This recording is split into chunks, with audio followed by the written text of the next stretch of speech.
Hey, I'm golf broadcaster Matt Adams. The updated and expanded second edition of my book, The Golf Round I'll Never Forget, Golf's Biggest Stars Recall Their Finest Moments, is now available. Readers can expect to march with Arnie's Army at the 1960 U.S. Open, relive Jack Nicklaus's remarkable 1986 Masters win, and be amazed by the Tiger Slam. The Golf Round I'll Never Forget, Golf's Biggest Stars Recall Their Finest Moments. Pick it up where fine books sold, including BarnesandNoble.com and Amazon.com. This day in sports history. It's March 1st, and on this day in 1969, Mickey Mantle retired from baseball. Mantle decided to hang up the glove and spikes after 18 years in the majors with the New York Yankees. He was the fourth in line in the Yankees' Mount Rushmore of the time, with Babe Ruth being followed by Lou Gehrig in Ruth's latter years, then to Joe DiMaggio, and finally to Mantle. The 37-year-old Mantle was coming off his worst year as a Yankee, hitting just .237. His 18 homers that year was part of a steady decline from the 54 he hit back in 1961, when he and teammate Roger Maris were chasing the Babe's home run record. Upon his retirement, he lamented the fact that the 68 season had dropped his career average under 300, and he just didn't have it in him to try to get back to that plateau. Mickey had been one of the great sluggers in the game. He was a three-time MVP in his career, winning it back-to-back in 56 and 57, and then again in 62, despite missing 41 games that year. When he retired, he was third on the all-time home run leaders list behind Ruth and Willie Mays at that point. He's currently 18th on that list. Mantle played the majority of his career in pain.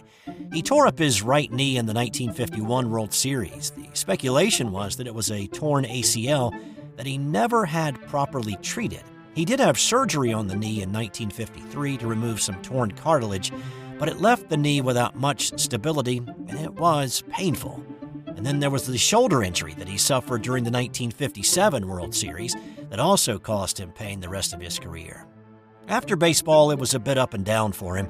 He was one of the most popular ball players during his time with the Yankees, but the pressure to keep up that facade for the fans led him to drink more and more. He was admitted to the Betty Ford Clinic, but he dealt with the effects of alcoholism for the remainder of his life, eventually dying of liver cancer in 1995 at the age of 63. Also on this day, in 1997, Hector Macho Camacho knocked out Sugar Ray Leonard in the fifth round. It was the first time Sugar Ray had been knocked out in his career. You have to really wonder why Sugar Ray was even in the ring for this fight. He was 40 years old. He had not fought in the ring in more than 5 years since losing to Terry Norris in 1991, and he retired after that fight. He retired again after this fight with Camacho, only to say a week later that he was coming back. And then he reconsidered that later in the year, and he never fought again. The fight with Camacho on this night in 97 was his last. In 2003, Mount St. Mary's legend Jim Phelan retired after 49 years as head coach of the Mountaineers. Wearing his signature bow tie, Mount St. Mary's beat Central Connecticut State 60-56 in Phelan's 1,354th game. Coaches around the country paid tribute to Phelan that day by wearing bow ties during their games. And in 1953, Babe Zaharias shot 73 in the final round of the Sarasota Open to win by 7 shots. However, her playing partner Louise Suggs refused to sign her card, feeling that Zaharias received too favorable a ruling resulting in a drop instead of a penalty stroke earlier in the day. The two did have a running feud for most of the time that Zaharias was out on tour. A month later, though, Zaharias would be diagnosed with colon cancer. And I'm starting something new today. Send me an email to thrivesweetsports@gmail.com to let me know if you like it or you hate it. But here is a non-sports Did You Know? The national animal of Scotland is a unicorn. That's all for today. I'll have more tomorrow on This Day in Sports History.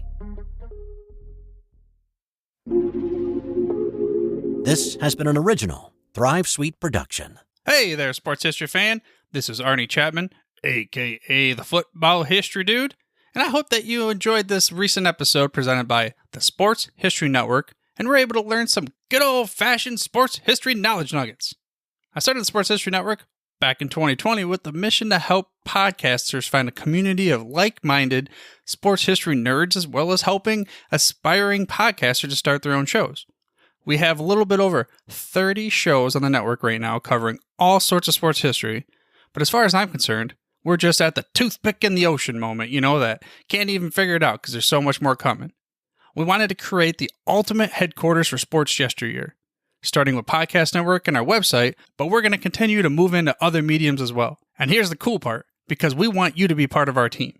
So if you're interested in starting your own podcast, or maybe being a guest on one of our shows, or who knows, maybe even writing an article for us over on the website. Seriously, all you gotta do is reach out to us on the contact page over at sportshistorynetwork.com.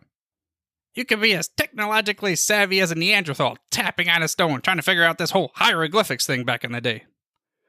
Again, it doesn't matter, because even if you don't understand the whole podcast space, we have a production team that can pretty much help you out with doing everything. All you gotta do, head over to sportshistorynetwork.com, head to the contact page, fill it out. That message goes right to me, and I'll reach out to you as soon as I can. But for now, dude, I'm through if you're through.